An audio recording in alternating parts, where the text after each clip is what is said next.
जिसमें धर्म बीरजन। आइए सुने पूज्यपाद गुरु सेवी भगीरथ जी महाराज से। अखंड मंडलाकारं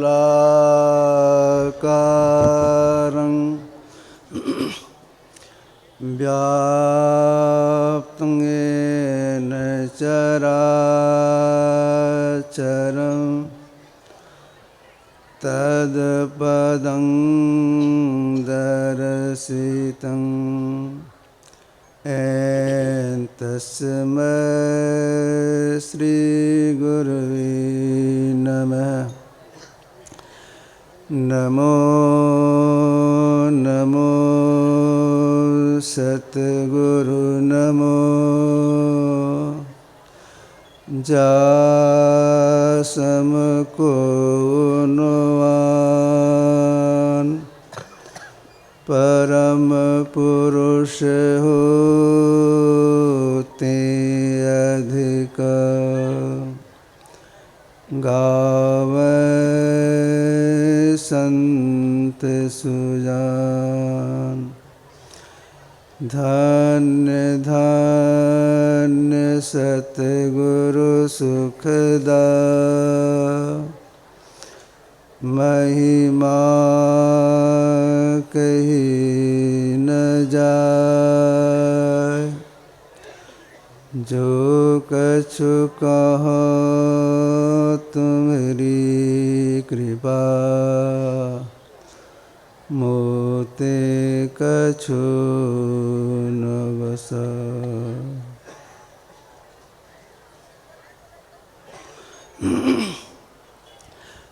सम्माननीय साधु समाज, महासभा के सभी सदस्यगण, धर्म प्रेमी सज्जनों, माताओं एवं बहनों,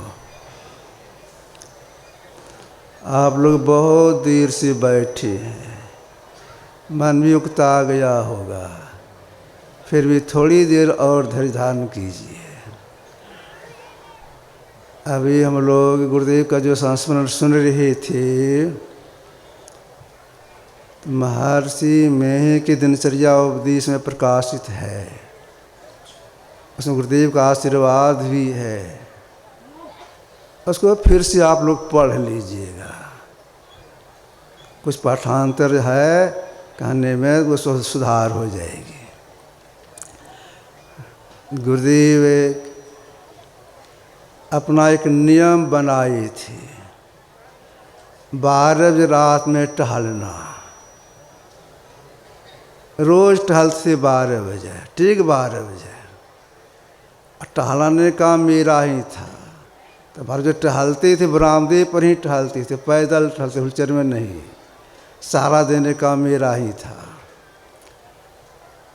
एक दिन मेरे मन में हुआ 12 बजे टहलते ही हैं, थोड़ा सा पहले टहला देंगे तो क्या होगा। तो गुरुदेव लेटे हुए थे, मैं निवेदन किया अपनी मातृभाषा में, हजूर टहलल जीता है, हम टहलते हैं, बैठा हमको। तो धीरे धीरे बैठाए, हाथ में लाठी दिए, अब सहारा दे खड़ा कर दिए, ले जाएंगे बाहर टहलाने के लिए। इतने में गुरुदेव के हमसे पूछते हैं कितना बजा। तो दीवार घड़ी देख करके मैंने कहा, बल जल रहा था, हजूर 12 बजे में 20 मिनट देरी थी। इतना सुनते गुरुदेव बोले इस तरह से, हम 12 बजे टहलते हैं, पहले हमको कहाँ बैठाया, लेटा दो। तो फिर हम लेटा दिए। मेरे मन में हुआ दीवार घड़ी घूम के देखें कुछ समय लगेगा, नहीं ठीक समय पर हम निवेदन करेंगे। तो जमालपुर के सत्संगी घड़ी दिए थे गुरुदेव, जेब घड़ी, और उनको सराहने नीचे में रख दिया था। घड़ी धीरे धीरे हम अपने हाथ में ले लिए, ठहना टेक के उनकी सराहने के पास में बैठे रहे, बगल में बैठे रहे, घड़ी को देखते रहा। और उधर जैसे लेटाए गुरुदेव को, अब देखिए संत कैसे होते हैं, तुरंत खराटा लेने लग गए, मतलब गहरी नींद में चली गए। अब हम घड़ी देख रहे हैं, और जैसे दोनों से बार पर पहुँची, अब हम कहेंगे जो चलल जो टहले मेरे कहने के पहले गुरुदेव बोले भगीरथ ले चलो हमको टहलाने के लिए। संत सोते नहीं हैं, सारे ब्रह्मांड को देखते रहते हैं क्या क्या हो रहा है। कभी कभी मैं गुरुदेव से निवेदन करता था कुछ तो हमको बता देते थे, कभी बगैर पूछे कुछ हमको बताते रहते थे, यह बात ऐसे यह बात ऐसे। एक दिन उनकी मौज हो गई और वहाँ लगभग 8-9 का समय होगा। गुरुदेव लेटे हुए थे, हम समीप में खड़े, हमको देखते हुए हमसे कहती हैं कि रे भगीरथ, मैंने कहा जी हजूर, तुम बार बार हमसे पूछती हो, आज हम तुमसे पूछते हैं, बोले उसका क्या माने होगा। तो मैंने हाथ जोड़ते कहा हजूर कहल जाए कि कहल जाए छे। तो गुरुदेव हमसे बोले बोलो गुरु ही घर है, क्या माने हुआ। हम सोच रहे हैं गुरु ही घर से क्या माने होगा। अवधार गुरुदेव चित लेटे हुए हैं, हाथ को ऐसे करके प्रतीक्षा में ऐसे कर रहे हैं, प्रतीक्षा में क्या उत्तर देता है। हम इधर सोच रहे हैं इसका क्या उत्तर होगा। हमको लगता है लगभग 7-8 मिनट हो गया होगा। गुरु ही क्या गुरु ही घर है क्या माने होगा। हमारी बुद्धि काम नहीं की। मैं निवेदन किया हजूर कहाँ समझ में आवे छे, कहल जाए एक माने की होते। तब गुरुदेव बोले अरे गुरु माने परमात्मा, परमात्मा ही सबके घर हैं। सरल भाषा में समझा दिए, परमात्मा ही सबके घर हैं। मतलब परमात्मा में सारी सृष्टि है, क्योंकि परमात्मा सबसे पहले के हैं। जो सबसे पहले के हैं सृष्टि कण कण में सघनता से व्यापक होकर के अपना मंडल बाहर रखे हैं। मिट्टी में मिट्टी के सदृश, जरा भी परिवर्तन नहीं, मिट्टी में मिट्टी के सदृश, पानी में पानी के सदृश, अग्नि में अग्नि के सदृश, हवा में हवा के सदृश, आकाश में आकाश के सदृश, मन में मन के सदृश, बुद्धि में बुद्धि के सदृश, चित्त में चित्त के सदृश, अहंकार में अहंकार के सदृश, चावल में चावल के सदृश, रोटी में रोटी के सदृश, सारी सृष्टि में कण कण से घुसे हुए उससे बाहर हैं। जो ऐसे परमात्मा हैं वे कभी जन्म नहीं लेते, उनकी कभी मृत्यु नहीं होती है। इसलिए गुरुदेव ने कहा जन्मा, आज उनका जन्म नहीं होता है। और ऐसे के लिए हम आपसे कहना है वो परमात्मा अद्भुत हैं। अद्भुत क्यों कहा गया। 108 उपनिषदों में एक का नाम है श्वेतासुर उपनिषद। उसमें एक मंत्र आया है अचिंत में व्यक्त मनंत रूपम शिवम प्रसन्नमृतम ब्रह्म योनिम तमादि मध्यांत विहीन मेकम विभुं चिदानंद में रूप अद्भुतम। अपना अचिंत्य रूप है, अनंत रूप है, कल्याण रूप है, शांत स्वरूप है, अमृत है, माया के भी कारण है, आदि मध्य अंत से हीन है, विभु है, एक है, अंत में कहा अद्भुत है। अद्भुत शब्द क्यों कहा। देखिए हम लोगों के शरीर के भीतर में ये 4 इंद्रियां हैं, मन, बुद्धि, चित्त, अहंकार। इसके चारों के 4 काम अलग अलग है। मन का काम है संकल्प विकल्प करना, बुद्धि काम है निर्णय कर देना, चित्त का काम है स्पंदन करना हिलडोल, अहंकार कामयपन का बोध करना। मन जो संकल्प विकल्प करता है किसकी शक्ति से, या तो मन सूक्ष्म जड़ है, बुद्धि निर्णय लेती किसकी शक्ति से? अभी सूक्ष्म जड़ है। चित्त स्पंदन करते अभी सूक्ष्म जड़ है। अहंकार में बोध करता है, सूक्ष्म जड़ काम कैसे करता है? मन जो संकल्प विकल्प करता है, बुद्धि निर्णय करती है, चित्त स्पंदन करता है, अहंकार में बोध करता है चेतन की शक्ति से। याद रखिएगा, चेतन की शक्ति से। परमात्मा उस चेतन में भी, जिस चेतन की शक्ति से काम कर रहा है, उस चेतन में भी परमात्मा व्यापक होकर के अपना मंडल बाहर रखी है। इसलिए कबीर साहब को कहना पड़ा चैतन्य चेतन, चेतना को चेतना प्रदान करने वाले परमात्मा है। तो जो ऐसे परमात्मा है, उस परमात्मा के अंदर हम लोग चलते हैं, सांस लेते हैं, सारा कर्म के अंदर में होता है। ऊपर परमात्मा, नीचे परमात्मा, आगे परमात्मा, पीछे परमात्मा, बगल परमात्मा, भीतर परमात्मा, बाहर सब परमात्मा परमात्मय है। जो ऐसी हैं इनकी भक्ति कैसे की जाएगी? जिससे हम जीव का परम कल्याण हो जाएगा। अपने देश में कोट के महापुरुष हो गए गोस्वामी तुलसीदास जी महाराज। इन्होंने बहुत से ग्रंथों की रचना की है। उसमें एक इनका है बिना पत्रिका। इन्होंने थोड़े शब्द बिना पत्रिका में लिखा है। कौन? तुलसीदास जी महाराज ने।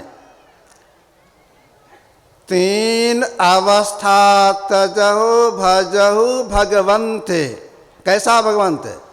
मान क्रम वचन अगोचर व्यापक व्याप अनंत। 3 अवस्था तजहु भजहु भगवंत। कैसा भगवंत?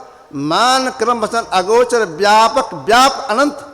जो इंद्रियों ज्ञान से परे हैं, सब में सबसे बाहर हैं, व्यापक व्यापक अखंड अनंता। जो ऐसे परमात्मा है, जो सब में घुस के सबसे बाहर हैं, अगर इनकी सही भक्त करके कोई मोक्ष प्राप्त करना चाहती हैं, दुखों से छूटना चाहते हैं, उन्हें क्या करने के लिए कहा? 3 अवस्था तजहु, तब उनकी सही भक्ति होगी। हम जीव शरीर में रहते हैं, 24 घंटे रहते हैं, 3 जगह रहते हैं, 3 अवस्था में रहते हैं। जागृत अवस्था में ठीक दोनों भाव के बीच में, स्वप्न की अवस्था में कंठ में, गर्म की अवस्था में छाती में। महापुरुष का कहना है जो परमात्मा व्यापक व्यापक अखंड अनंता है, ज्ञान ज्ञान से परे है, और सही मन की भक्ति आप करना चाहती हैं, जिससे आवागमन का चक्र छूटता है, आप छाती में नहीं जाए, स्वप्न में आप नहीं जाए, और अभी जो वर्तमान दोनों भोग बीच में है इसमें भी नहीं रहे, तब उनकी सही भक्ति हो जाएगी। आंख से नीचे पिंड का भाग है, ऊपर ब्रह्मांड का भाग है, और दोनों के मध्य में ठीक बीच में जीव का वास है। ऊपर चलेंगे सही तब सही भक्ति होगी। अब विचार न है, अभी तो दोनों भावों के बीच में है। आंख से नीचे पिंड का भाग बताया गया, ऊपर ब्रह्मांड का भाग बताया गया है। ऊपर चलेंगे तो सही भक्ति होगी। ऊपर चलेंगे कैसे? तो चलने के पहले जानकारी लेनी पड़ेगी, वह रास्ता कैसा है, इसमें हमको चलना है, वह रास्ता कैसा है जिसमें चल करके हम आगे प्रभात विभूति को देख सकते हैं, इंद्रियों ज्ञान से छूट सकते हैं। एक कोट के महापुरुष गए पंजाब में, उनका नाम था गुरु नानक साहब। इन्होंने कहा वो रास्ता कैसा है? खन्ने तीखी बालों ने की एत मार्ग जाना।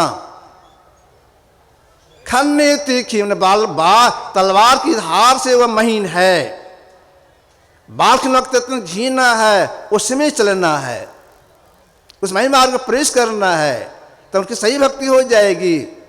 और इसके लिए क्या करना पड़ेगा? उस मार्ग हम घुस, उसके लिए क्या करना पड़ेगा? तो जितने बड़े बड़े महापुरुषों का कहना है भाई इसके लिए कुछ बल प्राप्त करना पड़ेगा पहले। तब आप कहेंगे बल प्राप्त करने के लिए दंड बैठक करें ना करना होगा, दूध ही खूब खाना होगा? नहीं, यह बल नहीं, शारीरिक बल नहीं, आत्मिक बल।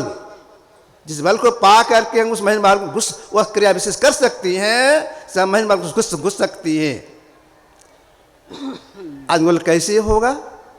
इसी के लिए अष्टों उपासना में कहा गया है एक नाम का जप, एक रूप का ध्यान। ये स्थूल उपासना है।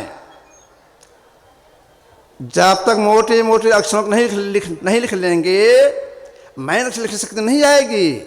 ठीक ऐसे मोटी उपासना के बिना सूक्ष्म कर सकते नहीं आएगी। तो हम लोग मोटी उपासना में एक नाम का जप करना चाहिए। तो परमात्मा जपने के बहुत से नाम है। दादू सृजन आर के केते नाम अनंत अनंत नाम परमात्मा के है। अनंत नाम से एक नाम का जप। कौन सा नाम का जप? गुरु जो बता दें उस नाम को जपना चाहिए।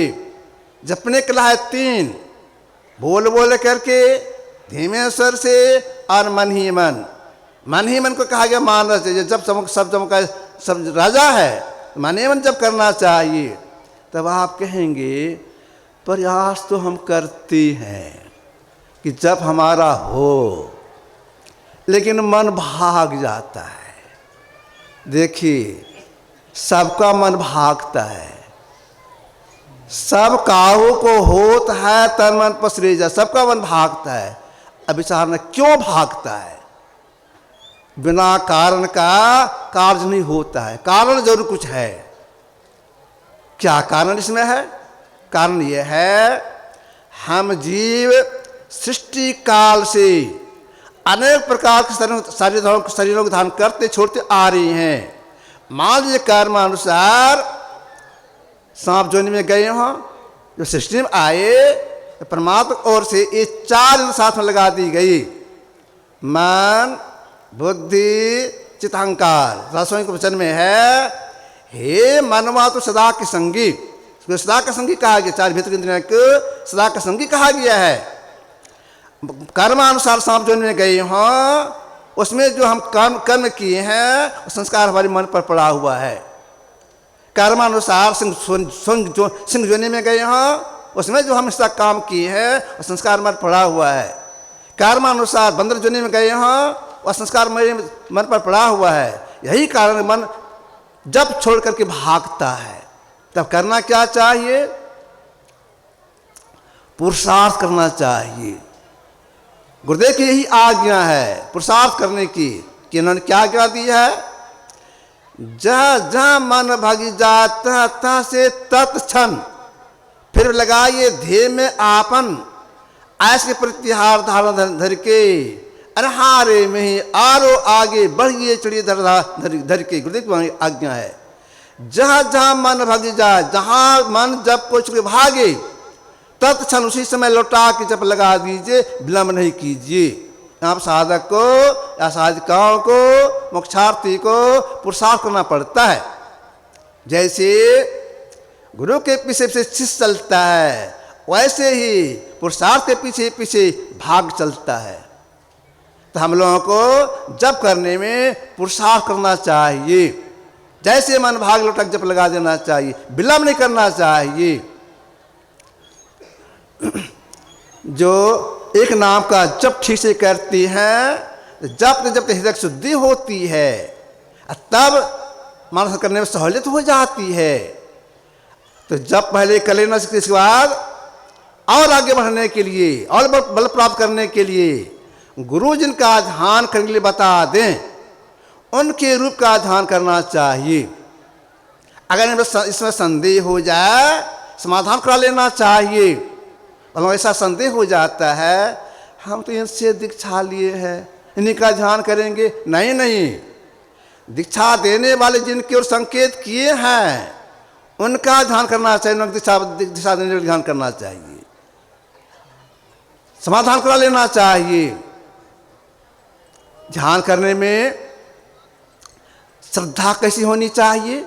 जिनका मानसन करेंगे श्रद्धा कैसे होनी चाहिए? अगर वो मानुष समझेंगे तो मानसन ठीक नहीं होगा। श्रद्धा कैसे होनी चाहिए? अपने संत मत का सत्संग था टाटा नगरी में, गुरु महाराज उसमें पधारे थे। दूसरे दिन के प्रारंभ प्रातः सत्संग में ईश्वर स्वरूप का पाठ हुआ था, सब वक्ता लोग बोले थे, कुछ संशय ईश्वर स्वरूप की व्याख्या किए थे, अच्छी से व्याख्या किए थे। इसके बाद गुरुदेव का प्रवचन हुआ, आरती हुई, सब अपने अपने वासी में गए। गुरुदेव अपने वासी में पहुँचे, एक विद्वान व्यक्ति गुरुदेव के वासी में पहुँच गए। संजोग से उसी समय उस समय कुछ संशय बाबा भी वहीं मौजूद थे।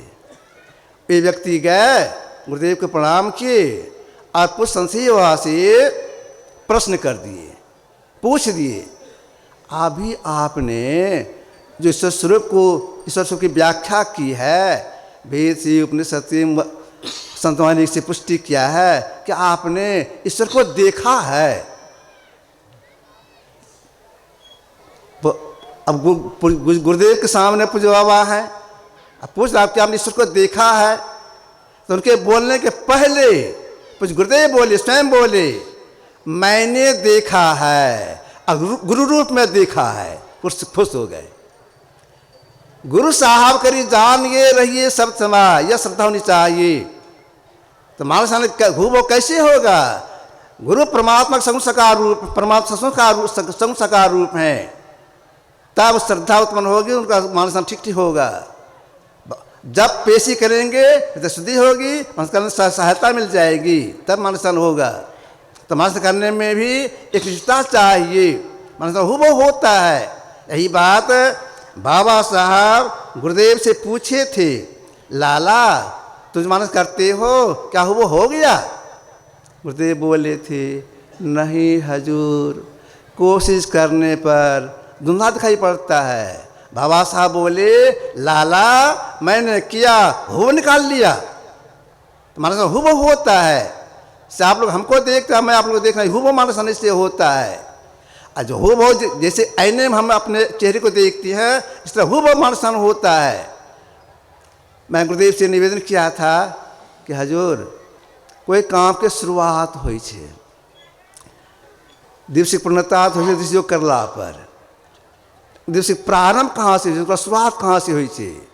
तो गुरु महाराज जी हमको बताए थे, उन्हीं की भाषा में बोल रहा हूँ, मानस जान से जी, उनकी भाषा मानस जान से जी।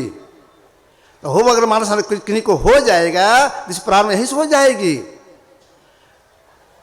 यहीं तक साधक को विलम्ब लगता है। जब मानस हुब हो जाता है, उस रूप को हटा कर, प्रणाम को हटा करके जहाँ से साधन करने के लिए बताया गया है, यहाँ देखिए। कहाँ देखने के? अंधकार में देखिए। कैसे देखिए? दो नैन नासा मध्य सनुक सुई ले लही, ताम फटे ज्योति पर आकाश का तो सैर कर। गुरुदेव की वाणी है। दो नैन, दो आंख, नासा नाक, मध्य बीच ठीक सामने। कितना स्थान छेके, कितना कम स्थान छेके?